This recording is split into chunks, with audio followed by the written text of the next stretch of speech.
In Paris and across the globe, people have been struggling to face the new waves of COVID that have been rolling in.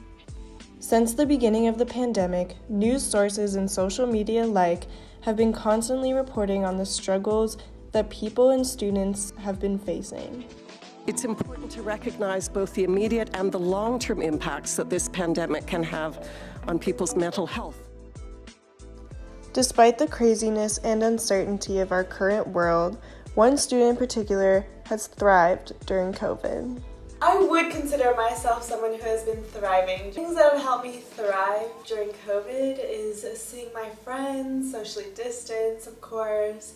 Some small things like retail therapy.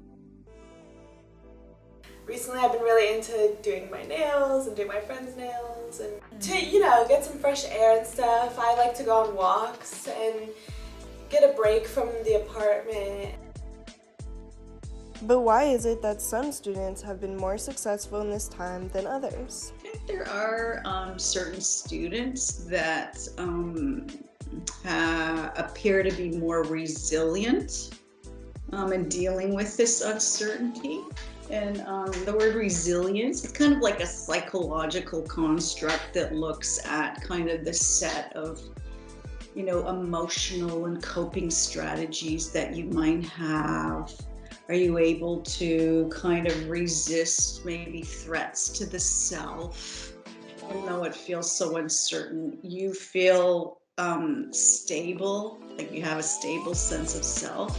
And I think that students who have that sense of resilience have been able to weather what's going on more easily than perhaps students who find that more challenging.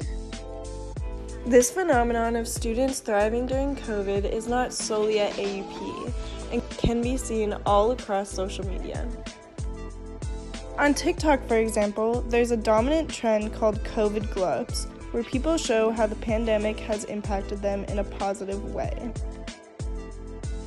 I think about my actions and the way that I impact others more in a way that I haven't ever been forced in my life to think about, even like taking that out of the pandemic, but in the pandemic itself, just like when I choose to go out or interact with certain people, I'm choosing to go out and do that, and how my actions might have consequences there. But also as a person, I've learned how to navigate that same thing in friendships. Nobody knows when the pandemic will end, so going forward, taking habits like resilience and new hobbies with us may help us face the challenges that lie ahead.